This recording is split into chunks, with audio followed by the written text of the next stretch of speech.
পাণ্ডবা নির্জলা একাদশীর কথা শুনলেই এই মানুষের মনে একটা হৃদয়ে ভয় জাগে। বাবা, নির্জলা, হ্যাঁ,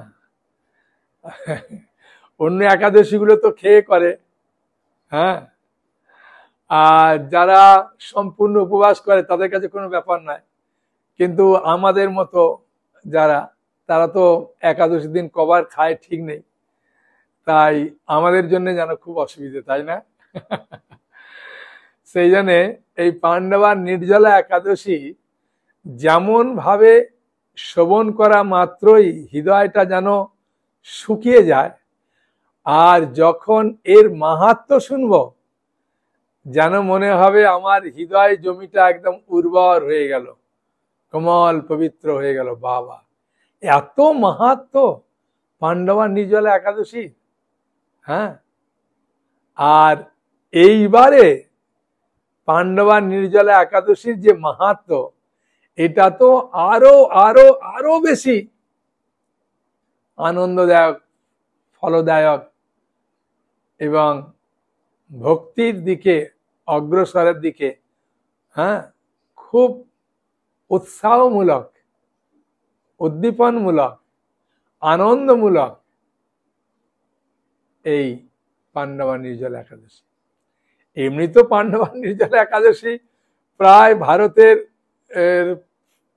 বহু মানুষ জানে এবং বহু মানুষ এই একাদশীটা করে, ভয় থাকলেও করে। কারণ পঞ্চ পাণ্ডবদের মধ্যে ভীম এই একাদশীটা করেছিলেন, করার ফলে বছরের যে 24টা একাদশী মধ্যে এই একটা একাদশী করলে 23টা একাদশীর ফল পাবে, এইরকম যখন শুনেছে তখন করেছে। তা সাধারণ মানুষও জানে যে একটা একাদশী করলে সমস্ত একাদশীর ফল পেয়ে যাব। সেই জন্য পাণ্ডবা নির্জলা একাদশীটা, হ্যাঁ, ভগবানের ইচ্ছায় আবার পরে কখন, হ্যাঁ, এই গরমকালে, বুঝেছেন? যদিও ভগবানের ইচ্ছায় দেখেছি যে ওই একাদশীর দিনটা অনেক আকাশ মেঘলা থাকে, কি বৃষ্টি হয়, হ্যাঁ, পরিবেশটা মানে একটু শান্ত থাকে, হ্যাঁ, এটাও ঠিক, ভগবানের একটা কৃপা আছে। আর যারা করার ইচ্ছা করবে, এই পাণ্ডবা নির্জলা একাদশী একটা বিশেষ কৃপা, তাকে করার জন্য খুব ভগবান সাহায্য করবে, শুধু নয়, একাদশী তৃতীয় তাকে প্রেরণা দেবে, ঠিক আছে তুমি করো, আমি তোমায় সাহায্য করব। আর যারা করতে চাইবে না তাদেরকে একাদশী তৃতীয় প্রেরণা দেবে না, ভগবানও কোনো উৎসাহ দেবে না। যা, সেই জন্য করার ইচ্ছা করুন, বাসনা করুন, আমি পাণ্ডবা নির্জলা একাদশী পালন করব, হ্যাঁ, ভগবান আমাকে আপনি সাহায্য করুন, হে একাদশী তিথি আপনি আমাকে সাহায্য করুন। ভগবান আর একাদশী তিথি অবশ্যই সাহায্য করবে, বুঝেছেন? আর এই একাদশী পালন করতে গেলে একটা সহজ কথা বলছি, ঠিক আছে? যদি আপনি নিজেকে কখনো প্রশ্ন করবেন না এই একাদশী পালন করার উৎসাহটা কোথায় পাবেন, হ্যাঁ, সেটা বলছি শুনুন। না, যতক্ষণ না আপনি নিজেকে প্রশ্ন করবেন আমি কে, আমি কোথা থেকে এলাম, ভগবান কে, ভগবানের সঙ্গে আমার সম্বন্ধ কি, সম্পর্ক কি, যতক্ষণ না জানবেন আমার করতে ইচ্ছা হয়। আর সেগুলোর জন্যই আপনাকে গীতা, ভাগবত, চৈতন্য চৈতন্য পড়তে হবে, পড়লে তবে প্রশ্ন আসবে না, হ্যাঁ, সাধু সঙ্গের মাধ্যমেই প্রশ্নের উদয়। আর যখন আপনি জানতে পারবেন যে আমি কে, ভগবান কে, তার সঙ্গে আমার সম্পর্ক কি, একাদশী কি, একাদশী করলে কি লাভ, হ্যাঁ, একাদশী কেন করব, হ্যাঁ, এগুলো যখন প্রশ্ন করবেন, সেই যে জিজ্ঞাসা করছেন ওটাকেই বলছে সম্বন্ধ তত্ত্ব, বুঝলেন? আর এগুলো জানার পরে যখন আপনি ভগবানের সঙ্গে কিছু, হ্যাঁ, আদান প্রদান করবেন, একাদশী তিথি পালন করবেন, সাধু সঙ্গ করবেন, প্রসাদ খাবেন, এগুলোকে বলছে অভিধেয় তত্ত্ব, বুঝেছেন? মানে সম্বন্ধ তত্ত্বটা কি? জানা, আমি কে, ভগবান কে, কেন আমি একাদশী করব, একাদশী করলে কি লাভ, ভগবানের নাম করে কি লাভ, গীতা ভাগবত পড়ে কি লাভ, এসবগুলো জানতে পারবেন তো গ্রন্থ পড়ে। কিন্তু এগুলো জানার যে চেষ্টা করা, এগুলি কি বলছে সম্বন্ধ তত্ত্ব। আর জেনে এগুলো পালন করা, হ্যাঁ, সেটা হচ্ছে অবিধেয় তত্ত্ব। আর পালন করার পরে যেটা লাভ হয় ওটা হচ্ছে প্রয়োজন তত্ত্ব। হ্যাঁ, সেই জন্যে এই সম্বন্ধ অবিধেয় প্রয়োজন তত্ত্ব জানতে গেলে আপনাকে, হ্যাঁ, মানব জীবনের উদ্দেশ্যটা কি, কেন এরকম জীবন পেয়েছি, পাওয়ার পরে কি করা উচিত কি করা উচিত না জানতে গেলে আপনাকে গীতা, ভাগবত, চৈতন্য চৈতামৃত শাস্ত্র গ্রন্থ পড়তে হবে, একাদশী তিথি করতে হবে, তবে এগুলো আপনি জানতে পারবেন।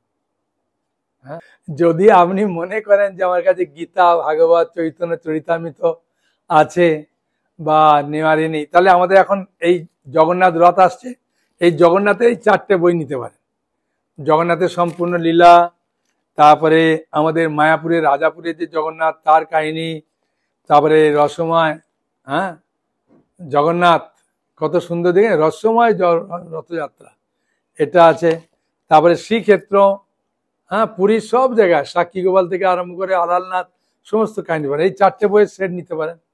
আর রথযাত্রা উপলক্ষে এগুলো যখন পড়বেন আলাদা রকম আনন্দ পাবেন, তাই না?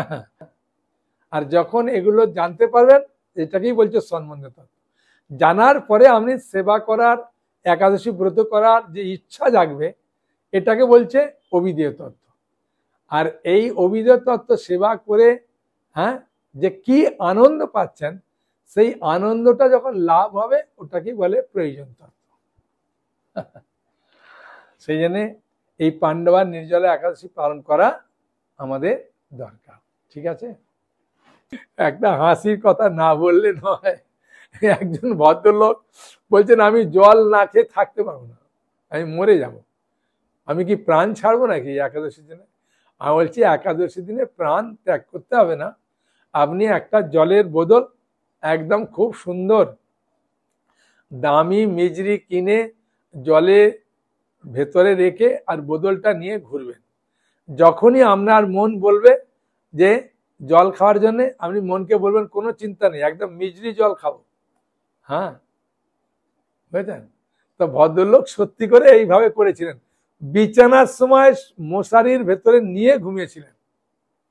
হ্যাঁ, এবং তারপরের দিন, তারপরে তার স্ত্রী যেভাবে পালন করতে বলেন করলেন, তারপরে ওই মিজরির জলটা খেয়েছে। বলছে প্রভু সত্যি করে আমি দেখলাম যে আমাদের মন আমাদেরকে খুব চিটিং করে, আমরা বুঝতে পারি না। কিন্তু যদি কেউ মনকে, হ্যাঁ, একটুখানি, মাত্র একটুখানি সংযত করে বলে ঠিক আছে করে দেখি না, হ্যাঁ, কি হয়, যতক্ষণ পারি থাকবো, যখন একদম পারবো না তখন জল খাবো, কি তখন ফল খাবো, কি ফলের জুস খাবো, ঠিক আছে কিনে রেখে দিই, হ্যাঁ, দেখি না সবাই করছে, আমি কেন পারবো না। একবারে 5 বছরের ছেলে, মায়াপুরে তো 5 বছরের ছেলে থেকে একদম 80-90 বছরের ছেলে করে, হ্যাঁ, দেখি করি না। হ্যাঁ, যখন পারবো না তখন আমার কাছে তো আছে, হাতের কাছে তো আছে, ফল আছে, জুস আছে, জল আছে, শরবত আছে, আমার কাছে আছে, যখন ইচ্ছে খেতে পারবো, অসুবিধা নেই, করে দেখি না। হ্যাঁ, আর 1 ঘন্টা দেখি, আর 1 ঘন্টা দেখি, হ্যাঁ, বলে মনটাকে আপনাকে কৃষ্ণ চেতনায় রাখতে হবে। হরিনামে রাখলেন, হরিকথায় রাখলেন, হ্যাঁ, বা কোনো ভগবানের সেবায় রাখলেন, হ্যাঁ, তাহলে পাবেন। আর যদি কারো যে করেনি তার সঙ্গে গল্প করছেন, হ্যাঁ, আর বিভিন্ন জিনিস দেখছেন, তাহলে আপনি পাণ্ডবার নির্জলা একাদশী দিনে 3 বার কমসে কম স্নান করে, 3 বার, একবার ভোরে করে, একবার দুপুরে করে, একবার সন্ধ্যার দিকে করে। হ্যাঁ, বুঝেছেন? এই স্নান করলে অনেক সময় শরীরটা ফ্রেশ হয়ে যায়। হ্যাঁ, ঠিক আছে, করে দেখবেন, খুব আনন্দ পাবেন। কোনো মনে হচ্ছে খুব কষ্ট না। হ্যাঁ, বুঝেছেন? তাই পাণ্ডবার নির্জলা একাদশী, হ্যাঁ, আমাদের পড়েছে 7ই জুন শনিবার, হ্যাঁ, 23শে জ্যৈষ্ঠ, বুঝেছেন? এই একাদশীটা সমস্ত জায়গায় এই একই দিনে হচ্ছে। হ্যাঁ, বৃন্দাবন থেকে, গৌরীমঠ থেকে, ইস্কন থেকে, সব জায়গায় 7ই জুন 23শে জ্যৈষ্ঠ শনিবার। আর পালন করবেন তার পরের দিন 24শে জ্যৈষ্ঠ 8ই জুন রবিবার, সময়টা হচ্ছে 4:49 থেকে 7:20 মধ্যে। বাহ, খুব ভালো সময়। মঙ্গল আরতি করেই আপনি পালন করতে পারবেন, কোনো অসুবিধা নেই। 4:49 থেকে 7:20 মধ্যে পালন করবেন, ঠিক আছে। এই একাদশীটা আরো আরো আরো কেন মাহাত্ম্য বললাম না, কিছু কিছু জায়গায় এই একাদশীটা ব্যঞ্জলি মহাদ্বাদশী বলা হয়, আর কোন কোন জায়গায় উন্মিলনী মহাদ্বাদশী এই পাণ্ডবার নির্জলা একাদশীটাকে বলা হয়। এখন এই উন্মিলনী মহাদ্বাদশী আর ব্যঞ্জলি মহাদ্বাদশীর ফল প্রায় একই রকম। হ্যাঁ, মানে জায়গা অনুযায়ী কোথাও কোথাও ব্যঞ্জলি মহাদ্বাদশীর উপবাস বলা হয়, আর জায়গা অনুযায়ী কোথাও কোথাও উন্মিলনী মহাদ্বাদশীর উপবাস বলা হয়। তারিখটা এক, 7ই জুন, হ্যাঁ, 23শে জ্যৈষ্ঠ, এটা পরিবর্তন নেই, ঠিক আছে। তা কোন কোন জায়গায় হ্যাঁ উন্মিলনী মহাদ্বাদশী বলে আর কোন কোন জায়গায় ব্যঞ্জলি মহাদ্বাদশী বলে, আমি সেই জায়গাগুলো বলবো। হ্যাঁ, ঠিক আছে। ওই জায়গার ভক্তরা মনে করবে যে আমরা ব্যঞ্জলি মহাদ্বাদশী পাণ্ডবা নির্জলা পালন করছি। কোন কোন জায়গা না, কলকাতার লোকেরা, ভুবনেশ্বরের, বৃন্দাবন, ব্যাঙ্গালোর, দিল্লি, ত্রিবান্ধম, উদয়পুর, মুম্বাই, আহমেদাবাদ, হ্যাঁ, এগুলোতে ব্যঞ্জলি মহাদ্বাদশী বলে পাণ্ডবা নির্জলা হ্যাঁ পালন করবে। আর বাকি জায়গাগুলোকে উন্মিলনী মহাদ্বাদশী তিথি বলে পালন করবে। এটার কারণ কি, মনে প্রশ্ন আসবে না যে প্রভু এটার কারণটা কি? কারণটা হচ্ছে যারা মনে করুন এই ব্যঞ্জলি মহাদ্বাদশী যেগুলোর নাম বললাম, যাদের যেগুলোকে উল্লেখ করলাম, ওই এলাকার মানুষেরা মনে করবে যে আমরা ব্যঞ্জলি মহাদ্বাদশী এই পাণ্ডবা নির্জলা তিথিটা পালন করছি। হ্যাঁ, তার ফল আছে খুব সুন্দর। আর ওই জায়গাগুলো ছাড়া অন্য যারা পালন করছে তাদেরও ফল আছে ভালো, দুটোরই ফল ভালো। ঠিক আছে, যেহেতু এই জায়গাগুলোর নাম বললাম, হ্যাঁ, যে এই জায়গার মানুষেরা মনে করবে ব্যঞ্জলি মহাদ্বাদশী পালন করবে। কোন কোন জায়গায় আরেকবার বলে দিই, কলকাতা, ভুবনেশ্বর, কাঠমান্ডু, পাটনা, চেন্নাই, কলম্বো, নাগপুর, হায়দ্রাবাদ, বৃন্দাবন, ব্যাঙ্গালোর, দিল্লি, ত্রিবান্ধম, উদয়পুর, মুম্বাই ও আহমেদাবাদ। এই জায়গার লোকেরা মনে করবে আমরাও এই পাণ্ডবা নির্জলা হ্যাঁ তিথিটা খুব সুন্দরভাবে পালন করছি ব্যঞ্জলি মহাদ্বাদশী উপলক্ষে। হ্যাঁ, এর মাহাত্ম্যটা শোনো। আর বাকি যা এলাকা তারা উন্মিলনী মহাদ্বাদশী তিথি এই পাণ্ডবা নির্জলা একাদশী পালন করছে, ওটাও মাহাত্ম্য বলবো। মায়াপুরের এর যারা আছে তারা এই উন্মিলনী মহাদ্বাদশী রূপেই পালন করবে। ঠিক আছে, এর মাহাত্ম্য কি শুনুন। এর মাহাত্ম্য, উন্মিলনী যে মহাদ্বাদশী তার মাহাত্ম্য, এক সময় মহারাজ অম্বরীশ তিনি গৌতম মুনি তিনি একবার ঘুরতে ঘুরতে অম্বরীশ মহারাজের রাজ্যে এসেছেন। তো অম্বরীশ মহারাজ খুব খুশি হয়েছেন যে আমার রাজ্যে হ্যাঁ আমার রাজপ্রাসাদে গৌতম মুনি পদার্পণ করেছেন, একজন শ্রেষ্ঠ মুনি। তাই মুনি ঋষিদেরকে দেখলে বা সাধুদের দেখলে সবসময় নিজের কিভাবে আত্মকল্যাণ হয় এই নিয়ে প্রশ্ন করা দরকার, বা শাস্ত্র অনুযায়ী কোনো কিছু বুঝতে পারছেন না ওই নিয়ে প্রশ্ন করা উচিত। হ্যাঁ, অন্য কোনো কিছু নিয়ে প্রশ্ন করা উচিত না। তাই অম্বরীশ মহারাজ গৌতম ঋষিকে প্রশ্ন করছেন, কর্মবন্ধন মোচন বা বৈকুণ্ঠ গতি লাভ হয় কোন বৈষ্ণব ব্রতের পালন করলে খুব সহজে বৈকুণ্ঠ গতি লাভ হয়, মানে ভগবানের কাছে ফিরে যাওয়া যায়, কর্মবন্ধন থেকে মুক্ত হওয়া যায়। তা অম্বরীশ মহারাজের প্রশ্ন শুনে গৌতম ঋষি খুব খুশি হলেন। খুশি হয়ে বলছেন, হে রাজন, পূর্বে ভগবান বিষ্ণু আমার ভক্তিতে সন্তুষ্ট হয়ে স্বয়ং উন্মিলিনী ব্রতের উপদেশ করেছিলেন, আর সেই ব্রত কথা আমি এখন আপনার কাছে বলছি। ত্রিভুবনের সকল তীর্থ যজ্ঞ বেদ তপস্যা এই ব্রতের অংশের একটা অংশের সমান নয়। বাবা, যে মাসে উন্মিলনী তিথির আবির্ভাব হয়, এই একাদশীটা উন্মিলনী তিথি পড়েছে আবির্ভাব হয়, সেই মাসে ভগবানের নাম উচ্চারণ করে যথাবিধি ভগবান মধুসূদনের পূজা করা দরকার। মানে এই পাণ্ডবা নির্জলা যে একাদশীটা এই যে আমরা পালন করব, মায়াপুর থেকে তারা উন্মিলনী মহাদ্বাদশী রূপে পালন করবে। তার ফল কত দেখছেন? বাবা, প্রচুর ফল। কেন করবে না লোক? কেন করবে না? একটা দিন কেন সহ্য করবে না? হ্যাঁ, মধুসূদনের পূজা করবেন, ঠিক আছে, কিন্তু মধুসূদনের পূজা কিভাবে করবেন, কিভাবে প্রার্থনা করবেন? ভগবান মধুসূদন বলতে কৃষ্ণের একটা নাম, ঠিক আছে। তাই কিভাবে পূজা করবেন, কি প্রার্থনা করবেন বলছেন, দেখুন। হ্যাঁ, বুঝলেন? গৌতম মুনি অম্বরীশ মহারাজকে শেখাচ্ছেন কিভাবে প্রার্থনা করতে হয়, কি বলতে হয়। আমরাও এটা বলতে পারি, তাই না?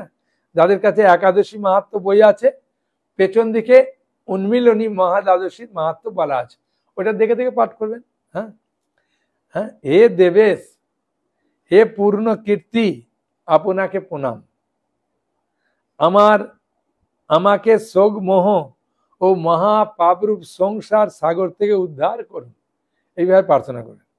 আমি শত জন্মে কিঞ্চিত পুণ্য করিনি। মানে এটা দিনহীন ভাবে বলতে হবে ভগবানের কাছে। হ্যাঁ, ঠিক আছে। হ্যাঁ, তবুও হে জগন্নাথ, আমাকে ভবসাগর থেকে উদ্ধার করুন, আপনার প্রতি অহেতুকী ভক্তি প্রদান করুন, কৃপা করে আমার নিবেদিত এই অর্ঘ্য গ্রহণ করুন। যেটা আপনি নিবেদন করবেন, একটু ফল যা কিছু, এইভাবে অর্ঘ্য প্রদান করে নৈবেদ্য স্তব স্তুতি আরতি কীর্তনে ভগবানের প্রীতি সাধন করবেন। হ্যাঁ, ভগবানকে কিছু নিবেদন করলেন, তারপরে স্তব করলেন, কিছু স্তুতি করলেন, ভগবানের কাছে করুণ ভাবে কিছু বললেন। হ্যাঁ, তারপরে আরতি কীর্তন করবেন, ঠিক আছে। এইভাবে অনুষ্ঠিত ব্রতের প্রভাবে ব্রতকারী ধনবান কি হবে দেখুন। এভাবে করলে ব্রতকারী ধনবান হবেন, বিদ্বান হবেন, দীর্ঘায়ু হবে, পুত্রবান হবে। ব্রহ্মবৈবর্ত পুরাণে বলা হয়েছে এই ব্রতে দান হোম প্রভৃতি সবকিছুই অক্ষয় থাকে। এই ব্রত অনুষ্ঠান না করা হলে মানুষকে যম যন্ত্রণা ভোগ করতে হয়। তাহলে উন্মিলনী মা দ্বাদশী, এই পাণ্ডবা নির্জলা একাদশী খালি মাহাত্ম্যটা শুনলেন। হ্যাঁ, আর যে এলাকার মানুষেরা এই তিথিটাকেই ব্যঞ্জলি মহাদ্বাদশী উপলক্ষে পালন করবেন, তাদেরও ফল প্রচুর হয়েছেন, তাদেরও ফল প্রচুর। পদ্মপুরাণে বলা হয়েছে যে এই হরির যারা এই তিথিটা, এই পাণ্ডবা নির্জলা একাদশীটা যারা যত্ন সহকারে পালন করবে, মানে একটার থেকে একটা শ্রেষ্ঠ, একটার থেকে একটা শ্রেষ্ঠ বলবে। যে অশ্বমেধ যজ্ঞ করলে 1000 অগ্নি অষ্টম যজ্ঞ থেকে শ্রেষ্ঠ, একটা পুণ্ডরিক যজ্ঞ 1000 বাজপেয়ীর যজ্ঞ থেকে শ্রেষ্ঠ, একটা সৌত্রামণি যজ্ঞ সহস্র পণ্ডিত যজ্ঞ থেকে শ্রেষ্ঠ, আবার একটা রাষ্ট্রীয় যজ্ঞ 1000 সত্রামণির যজ্ঞ থেকে শ্রেষ্ঠ। হ্যাঁ, এইভাবে এই যে ব্যঞ্জলি মহাদ্বাদশী যারা পালন করছেন, হ্যাঁ, তারা বলছেন যে একটা ব্যঞ্জলি ব্রত 1000 ব্রত সহস্র, মানে 1000 রাষ্ট্রীয় যজ্ঞের ফলের থেকে শ্রেষ্ঠ। চিন্তা করেছেন? হ্যাঁ, তারপরে আবার কি বলছে যে এই ব্যঞ্জলি, এই শব্দটি উচ্চারণ করা মাত্র শত সহস্র জন্মের পাপ নষ্ট হয়ে যায়। বাবা, তাহলে কত মাহাত্ম, তাই না? হ্যাঁ, আমাদের খুব আনন্দ লাগছে না? তাই বললাম না যে এই একাদশীটা করতে অনেক কষ্ট হবে, কিন্তু এর মাহাত্ম শুনলে করতে খুব ইচ্ছা হবে। আর বলছেন যদি কেউ গুরুদেবকে খুশি করে এই একাদশীতে, হ্যাঁ, শ্রদ্ধা সহকারে গুরুদেবের পূজা করে, তাহলে রাত্রি জাগরণ করে, কৃষ্ণ কথা শ্রবণ করে, গীতা, বিষ্ণু সহস্র নাম, শ্রীমদ্ ভাগবত যত্ন সহকারে পাঠ করে, হ্যাঁ, নিত্য গীত সংকীর্তনে হরির পরম সন্তুষ্ট করেন, এই ব্রত অনুষ্ঠানে সর্বতীর্থে স্নান, সমস্ত প্রকার দানের ফল লাভ হয়, পূর্ব জন্মার্জিত পর্বত প্রমাণ পাপরাশি এই ব্রত নষ্ট হয়ে যায়। বুঝেছেন? তাহলে এইবারে যে পাণ্ডবা নির্জল একাদশী, তার যে কি মাহাত্ম আমরা শুনতে পেলাম, তাই না? এখন এই পাণ্ডবা নির্জলা একাদশীর মাহাত্মটা একটু পাঠ করব। এ তো উন্মিলনী মহাদ্বাদশী আর ব্যঞ্জলি মহাদ্বাদশীর মাহাত্ম বললাম, মানে এই তিথিটাতে পড়েছে। হ্যাঁ, তা সেই জন্যে এই তিথিতে যে যেখানকার মানুষ সে ব্যঞ্জলি মহাদ্বাদশী রূপে পালন করুন আর উন্মিলনী মহাদ্বাদশী রূপে পালন করুন, তার ফল তো হ্যাঁ মানে ব্যাখ্যা করে বলা যাবে না। তা এখন পাণ্ডবা নির্জলা একাদশী আমরা পালন করব। হ্যাঁ, তাই তার মাহাত্ম্যটা আমরা পড়ব। হ্যাঁ, কি জন্যে এই পাণ্ডবা নির্জলা একাদশীর নাম হলো, পাণ্ডবা কেন নাম হলো, এই নিয়ে আলোচনা করব। ঠিক আছে, মন দিয়ে শ্রবণ করতে হবে, আর করার নিয়মও আমি বলে দেবো, কোনো চিন্তা নেই। হ্যাঁ, তাই মন দিয়ে আগে মাহাত্ম্যটা তো শুনুন।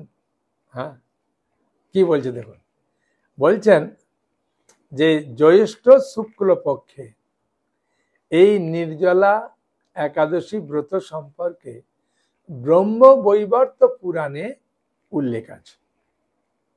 সেখানে কোথায় উল্লেখ আছে না, ভীমসেন ও ব্যাসদেবের যে সংবাদ হয়েছে সেখানে বর্ণিত হয়েছে, এই পাণ্ডবা নির্জলা একাদশী কথা হয়েছে।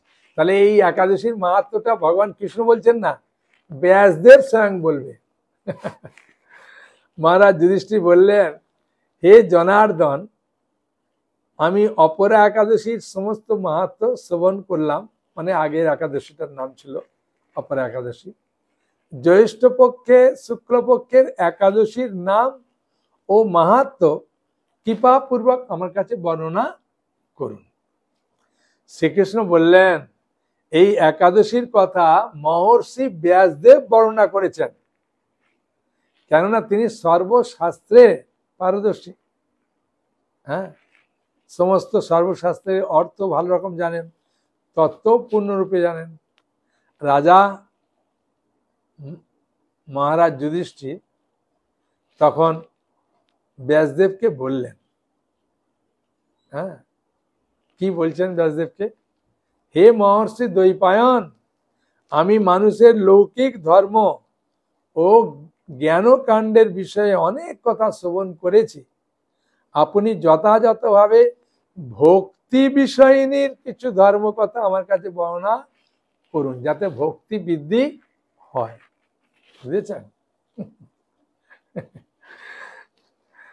ভক্তি বৃদ্ধি হয়, ভালো করে শুনুন, অন্য কিছু বৃদ্ধি হওয়ার জন্য বলছে না, যাতে ভক্তি বৃদ্ধি হয়।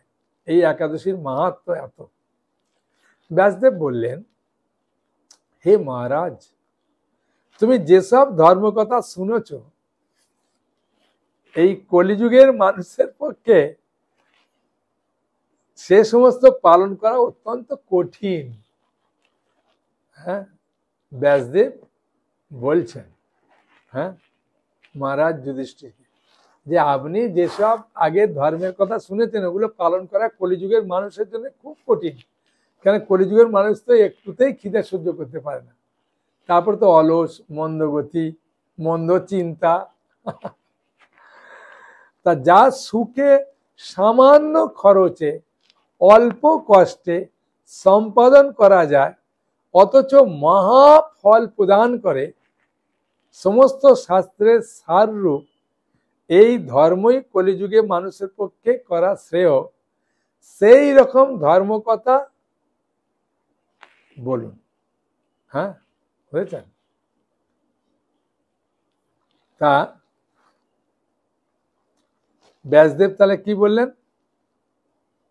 ব্যাসদেবকে প্রশ্ন করেছিলেন মহারাজ যুধিষ্ঠির যে কলিযুগের মানুষ ধর্মের পথে চলে হ্যাঁ ঊর্ধ্বগতি লাভ করা খুব কঠিন, তাই সহজ সাধ্যভাবে কলিযুগের মানুষের জন্য কোনো একটা উপায় বলুন যেটা কম খরচে হবে, হ্যাঁ অল্প কষ্টে হবে, মহা ফল প্রদান করবে, হ্যাঁ সমস্ত শাস্ত্রের সাররূপ, হ্যাঁ যেটা করা সাধারণ মানুষের পক্ষে শ্রেষ্ঠ, মানে খুব সহজ হবে, সেই রকম কিছু ধর্মের কথা বল।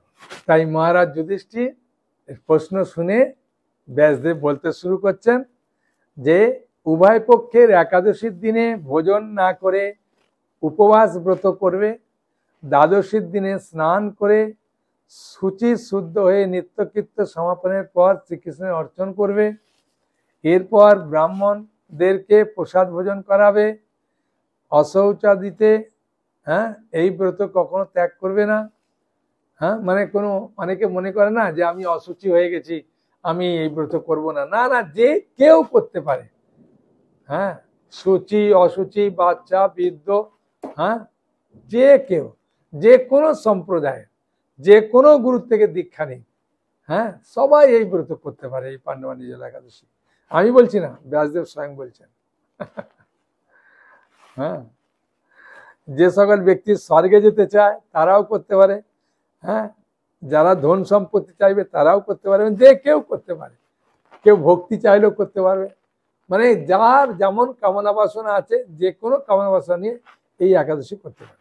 তা একাদশীর দিনে হ্যাঁ যদি সে ভোজন না করবে তাহলে যম যাতনা থেকে সে রক্ষা পাবে, আর এইসব তো ফল পাবেই। ঠিক আছে, ব্যাসদেবের এসব কথা শুনে হ্যাঁ বুঝেছেন ব্যাসদেবের কি কথা শুনলো, এইসব ফলের কথা মাহাত্ম্য শুনেছে। হ্যাঁ মহারাজ যুধিষ্ঠির তার সঙ্গে ভীমসেনও ছিলেন, পঞ্চপাণ্ডবরা সবাই শুনছেন ব্যাসদেব যখন বলছিলেন। হ্যাঁ আর বলতে গিয়ে ব্যাসদেব বললেন যারা পালন করবে না হ্যাঁ তারা যমরাজের যাতনা থেকে কোনো মতে রক্ষা পাবে না। যম যাতনা মানে বুঝতে পারছেন, প্রচুর কষ্ট। ভাগবতমে পঞ্চমের স্কন্ধে 28টা নরকের কথা বলা হয়েছে। আর ভীম তো যেহেতু পঞ্চপাণ্ডবদের যুধিষ্ঠির মহারাজের ভাই, তার কি জ্ঞানের অভাব আছে? সে যখন এসব শুনেছে, শোনার ফলে কি হচ্ছে, হ্যাঁ ভীমসেনের কি অবস্থা দেখুন, যেমন হাওয়া দিলে অশ্বত্থ পাতা কাঁপে না, ভীমসেনের মতো ব্যক্তি তখন অশ্বত্থ পাতার মতো কাঁপতে লাগলো। হ্যাঁ বাবা, এই ব্রত না করলে তার এরকম আবার ফল আছে? হে মহা বুদ্ধি পিতামহ, হ্যাঁ কেন ব্যাসদেব ওদের পিতামহ হয়। ব্যাসদেবের পিতা তো এই পাণ্ডুর পিতা ব্যাসদেব, আর পাণ্ডুর ছেলে হচ্ছে ভীম, সেই জন্য পিতামহ। তাই বলছেন যে হে পিতামহ, মাতা কুন্তী, হ্যাঁ মা কুন্তী দেবী, দ্রৌপদী, আমার স্ত্রী, ভ্রাতা যুধিষ্ঠির, অর্জুন, নকুল, সহদেব এরা কেউ একাদশী দিনে কোনো ভোজন করে না, সব নির্জলা একাদশী করে। আমাদের একটা করতে হবে। আমাকে অন্ন গ্রহণ করতে নিষেধ করে, বলছেন 4 ভাই, মা, হ্যাঁ, দ্রৌপদী সবাই আমাকে নিষেধ করে, কিন্তু আমি পারি না। কেন পারি না? হ্যাঁ, আমি দুঃসহ দুঃখ যন্ত্রণা জন্য আমি এই উপবাস করতে পারি না। কেন না? আমার এই খিদে আমি একেবারে সহ্য করতে পারি না। হ্যাঁ, বুঝেছেন কেন পারি না? না, ব্রিক নামক একটা অগ্নি আমার হৃদয়ে আছে, সেই জন্যে আমার খিদে এক মুহূর্ত আমি সহ্য করতে পারি না। ভোজন না করলে কিছুতেই আমি শান্তি পাই না, আর আমার ব্রিক নামক যে অসুখটা আছে ও শান্তি পায় না। তাই প্রতিটা একাদশী পালন আমার পক্ষে একেবারে অপারগ, আমার দ্বারা সম্ভব নয়। তাই কৃপা করে আপনি আমাকে একটা যে কোনো একাদশীর কথা বলুন, যেটা পালন করলে পুরা সমস্ত একাদশীর ফল পাব। তখন ব্যাসদেব বললেন, জ্যৈষ্ঠ মাসের শুক্লপক্ষের যে একাদশী, এই একাদশী তিথিতে তুমি যদি জল পান না করে সম্পূর্ণ নির্জলা থেকে, হ্যাঁ, পালন করো, তাহলে তোমার সমস্ত একাদশীর ফল পাবে, কোনো চিন্তা নেই। হ্যাঁ, তাই কখন থেকে করব? একাদশীর দিনে সূর্য উদয় থেকে দ্বাদশীর দিন সূর্যাস্ত পর্যন্ত। হ্যাঁ, মানে একাদশীর দিন সূর্য উদয় থেকে দ্বাদশীর দিন সূর্য উদয়, মানে 24 ঘন্টা সোজা কথা। হ্যাঁ, বুঝছেন? এভাবে করলে অনায়াসে 12টি একাদশীর ফল লাভ হবে। 12টা বলছে এখন। বছরে অন্যান্য একাদশী পালনে অজান্তে যদি কখনো ব্রত ভঙ্গ হয়ে যায়, ও বলছে মনে করুন একাদশী করতে গিয়ে কোনো কারণে একাদশীটা একটা একাদশী করতে পারেননি, হ্যাঁ, অন্য একাদশী গুলো করছেন, কোনো কারণে মনে করুন মেয়ের বাড়ি চলে গেছেন হট করে, সেখানে কিছু নাই, কি করবেন? হ্যাঁ, একাদশী পালন করতে পারবেন না। মেয়ে মা মা বলে খুব আদর করে খাওয়ালো, হ্যাঁ, আপনি খেয়ে নিয়েছেন, আর মনেও নেই যে একাদশী। হ্যাঁ, ঠিক আছে, এরকম কোনো কারণে ভেঙে গেছে, কিন্তু এই একাদশীটা পালন করলে এই সমস্ত একাদশীর যে ব্রত যে ফল ভেঙে গেছে সব ফলগুলো পাবেন। দ্বাদশীর দিনে ব্রাহ্ম মুহূর্তে স্নান কাদি সমাপ্ত করে, ব্রাহ্ম মুহূর্ত বলতে সূর্য উদয়ের 1 ঘন্টা 36 মিনিট আগে, হ্যাঁ, ওই 4টে এরকম সময় স্নান করলেই হবে।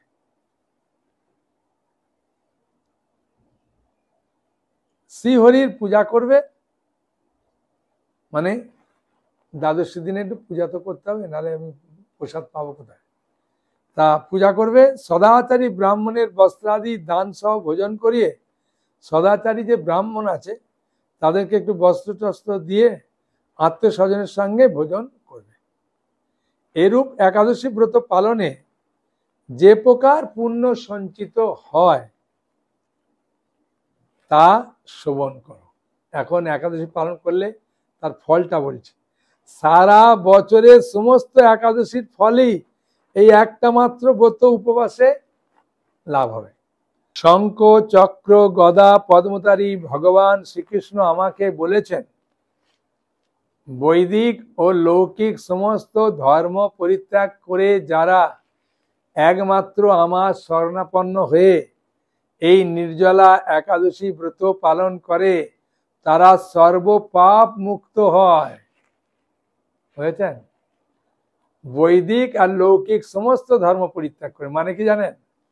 মানে এই পাণ্ডবা নির্জলা একাদশী পালন করলে কতজন যে কত আপনাকে বারণ করবে, এই বয়সে করে নাকি, সারাদিন উপবাস থাকতে নেই, শরীর খারাপ করবে, হ্যাঁ, কি তুমি অসুচি হয়েছ করতে পারবে না, বা বাড়িতে একা করতে পারবে না, হ্যাঁ, দুজনে মিলে করা দরকার, একাদশী বাড়িতে করলে অকল্যাণ হয়, আর কেউ মারা গেলে করা যাবে না, বিভিন্ন রকম খালি নায়ের কথা বলবে, হায়ের কথা কেউ বলবে না। তাই বলছেন এগুলোকে সব ত্যাগ করে যারা শ্রদ্ধা সহকারে এই একাদশীটা পালন করবে, হ্যাঁ, তারা সমস্ত পাপ থেকে মুক্ত হবে। বিশেষত কলিযুগে ধন সম্পদ দানের মাধ্যমে, সদ্গতি বা স্মার্ত সংস্কারের মাধ্যমে যথার্থ কল্যাণ লাভ হয় না। কলিযুগে দ্রব্য শুদ্ধি নেই, হ্যাঁ, বুঝেছেন? কলিতে শাস্ত্রোক্ত সংস্কার বিশুদ্ধ হয় না, তাই বৈদিক ধর্ম কখনো সুসম্পন্ন হতে পারে না। হে ভীমসেন, তোমাকে বহু কথা বলার আর কি প্রয়োজন আছে? তুমি উভয় পক্ষের একাদশীতে ভোজন করবে না। উভয় পক্ষে মানে এই যে অপর একাদশীটা আগে গেল না, সেই কথাটা এখানে বলছে। আর যদি তাতে অসমর্থ হও তবে জ্যৈষ্ঠ মাসের শুক্লপক্ষের একাদশী অবশ্যই নির্জলা উপবাস করবে। বুঝলে? ঠিক আছে, অপর আগের একাদশীটা করতে পারো না, অসুবিধা নেই, কিন্তু এই একাদশীতে তুমি জল পর্যন্ত খাবে না, সম্পূর্ণ একদম নির্জলা থাকবে। হ্যাঁ, এই একাদশী ব্রতে ধন ধান্য পুণ্যদায়িনী যমদূতেগণ এই ব্রত পালনকারীকে মৃত্যুর পর স্পর্শ করতে পারবে না। মানে যমরাজ আপনার কাছে একটা একাদশী করলেই যমরাজ কোনোদিনও আপনার কাছে আসবে না। কি লাভ! হ্যাঁ, কারা আসবে তাহলে নিতে? আমাদের বিষ্ণুদূত আমাদেরকে নিতে এসে বিষ্ণু লোকে নিয়ে যাবে বৈকুণ্ঠে। ভীমসেন ওই দিন থেকে নির্জলা একাদশী পালন করতে থাকায় এই একাদশী পাণ্ডবা নির্জলা বা ভীমসেনী একাদশী নামে প্রসিদ্ধ। মানে ভীমসেন একাদশী পালন করলো, আর পালন করার পরে, হ্যাঁ, এখন মনে প্রশ্ন আসবে যে তাহলে তো ভীমসেন পরে আবার একাদশী, না, ভীমসেন ওই একাদশীটা করে এত আনন্দ পেয়েছে, হ্যাঁ, বুঝেছেন? ওই যে ভীমসেন ওই দিন থেকে নির্জলা একাদশী পালন করতে থাকা, হ্যাঁ, এই একাদশী পাণ্ডবা নির্জলা বা ভীমসেন একাদশী নামে প্রসিদ্ধ। এই নির্জলা একাদশীতে পবিত্র তীর্থে স্নান, দান, জপ, কীর্তন ইত্যাদি যা কিছু মানুষ করে তা একদম অক্ষয় থেকে যায়। এই অক্ষয় তৃতীয়ার ফলের মতো। হ্যাঁ, যে ব্যক্তি ভক্তি সহকারে এই একাদশী মাহাত্ম্য পাঠ বা শ্রবণ করেন তিনি বৈকুণ্ঠ ধাম প্রাপ্ত হন। বাবা! হ্যাঁ, সেজন্য এই একাদশী পালন করা দরকার। আমি আপনাদের কাছে কিভাবে পালন করবেন সহজ সরল ভাবে ওটা একটু বলবো। আগে দশমীর দিনে, হ্যাঁ, অর্থাৎ শুক্রবার 6ই জুন পেট ভরে খাবেন, পেট ভরে খাবেন, নিরামিষ খাবেন। হ্যাঁ, দশমীর দিনে, বুঝেছেন? ভাত, ডাল, আলু পটলের সবজি, ঝিঙা পোস্ত, বিভিন্ন রকম শাক, হ্যাঁ হ্যাঁ, এরকম রান্না করে খাবেন। ঠিক আছে? মানে নিরামিষ খাওয়া মানে একদম অন্য কিছু নয়। নিরামিষ খাওয়া মানে মাছ, মাংস, ডিম, পেঁয়াজ, রসুন আর মুসুর ডাল, এই কটা জিনিস বাদ দেওয়া। হ্যাঁ, বাদ দিয়ে আপনি পেট ভরে দশমীর দিনে খাওয়া দাওয়া করলেন। রাত্রিবেলাও পেট ভরে খাবেন। ঠিক আছে? হ্যাঁ, একদম ভাত, ডাল, মুড়ি, রুটি যা আপনি খান সব খাবেন। খাওয়া দাওয়ার পরে দাঁতে কাটি দিয়ে ভালো করে দাঁতের ভেতরে যে ময়লাগুলো আছে বার করে দেবেন। হ্যাঁ, আর বার করে দেওয়ার পরে তারপরে কি করবেন না, ভালো করে ব্রাশ দিয়ে মুখটা ধুয়ে নেবেন। ধুয়ে নিয়ে তারপরে, হ্যাঁ, 1 গ্লাস জল খেয়ে শুয়ে পড়বেন। আর ভোরে উঠে পড়বেন, এখন তো গরমকাল, হ্যাঁ, 4টের সময় উঠে পড়বেন। ঠিক আছে? 4টের সময় উঠে স্নান করবেন। স্নান করার সময় যদি আপনার কাছে পবিত্র নদী থেকে স্নান করলেন, নাহলে গঙ্গা গঙ্গা বলে উচ্চারণ করে স্নান করবেন। সে বাথরুমে হোক, পুকুরে হোক, স্নান করে নেবেন। হ্যাঁ, করে ধোয়া বস্ত্র পরবেন। আর ধোয়া বস্ত্র পরার পর তারপরে ভগবানকে, আমরা বাড়িতে যে বিগ্রহ আছে, রাধাকৃষ্ণ হোক, আলেখ্য হোক, যা আছে, তাকে আপনি ধূপ দীপ দিলেন। যারা তো ভক্ত মঙ্গল আরতি করে, হ্যাঁ, আপনিও ধূপ দ্বীপ একটু ফুল দিলেন। হ্যাঁ, এই দশমীর দিনে আপনি আপনার মন্দিরটাকে ভালো করে সুন্দর করে পরিষ্কার করে, হ্যাঁ, লাইট লাগিয়ে একদম সুন্দর করে রাখলেন। হ্যাঁ, আর কয়েকটা ভালো ভালো ফুল এনে ভগবানকে দিলেন, সাজালেন, হ্যাঁ, সাজিয়ে একটা ধূপ বা প্রদীপ দিয়ে প্রণাম করলেন, হ্যাঁ, প্রণাম করার পরে তুলসী মহারানীকে জল দিলেন, পরিক্রমা করলেন, তারপরে হরিনাম করবেন। হরিনামের মাহাত্ম্য প্রচুর, প্রচুর মাহাত্ম্য, হ্যাঁ, সেখানে হরিনাম করতে ভুলবেন না, হ্যাঁ, হরিনাম করলেন। তারপরে যদি আপনার কাছে গ্রন্থ থাকে, গীতা, ভাগবত বা চৈতন্য চৈতামৃত, এগুলো একটু পড়লেন, হ্যাঁ, ঠিক আছে। পড়ার পর তারপরেতে যখনই সময় পাবেন হরিনাম করবেন, সাধু সঙ্গ করুন। কিভাবে করবেন?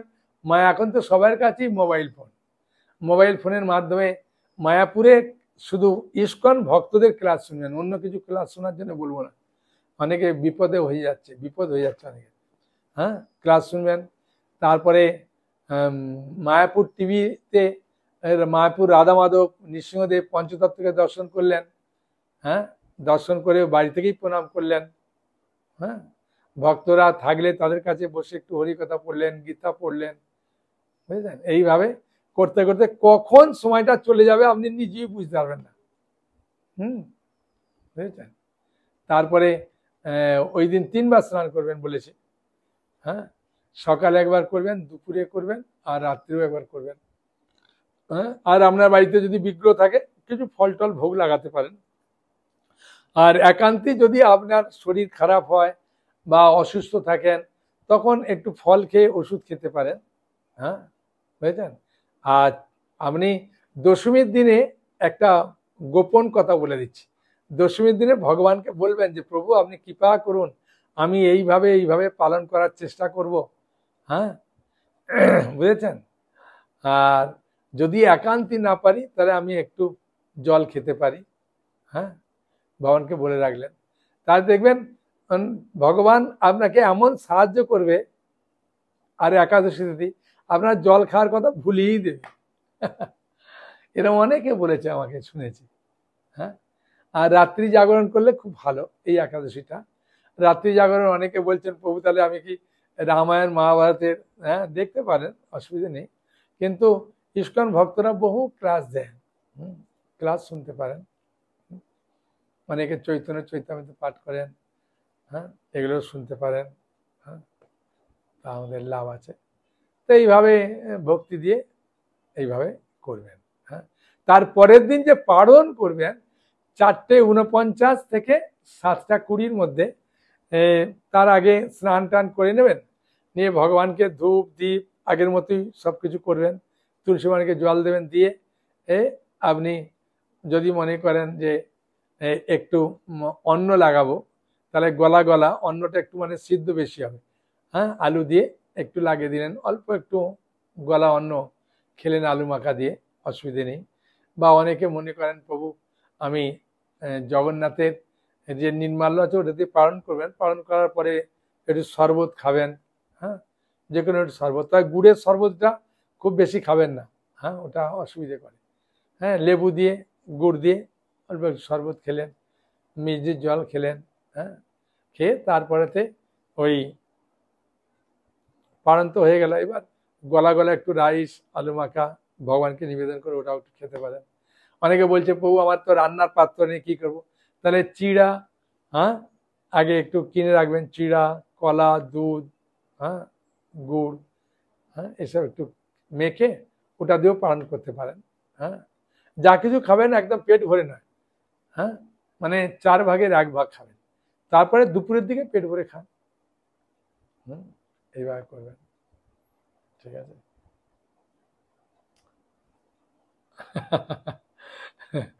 উনার প্রশ্ন হাত তুলেছেন, বলুন কি প্রশ্ন আছে। উনি বলছেন প্রভু 4টের আগে আমি যদি পেট ভরে জল খেয়ে নিই কোনো অসুবিধা আছে? না, কোনো অসুবিধা নেই, হ্যাঁ।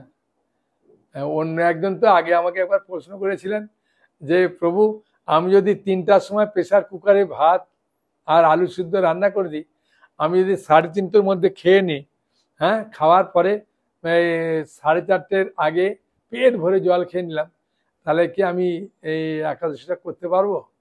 আমি বললাম করতে তো পারবে, কিন্তু অন্যটা আর খাওয়ার কি দরকার আছে, একদিন তো, হ্যাঁ তুমি জলটাই খাও। তা বলছে ঠিক আছে। কত রকম প্রশ্ন, তাই না? হ্যাঁ, বলুন। আহ, উনি বলছেন আমার মা বৃদ্ধা তো, সে করবে, কিন্তু সে যদি জল না খায় কোনো অসুবিধে হবে। হ্যাঁ, মাকে বলবে যে মা তুমি বৃদ্ধা হয়ে গেছো, তোমার জন্য নিয়ম নেই, তুমি জল খেতে পারো। হ্যাঁ, ঠিক আছে, যতক্ষণ তুমি পারবে থাকবে, যতক্ষণ না পারবে এই মিজরি জল বা ডাবের জল খেতে পারবে। ঠিক আছে।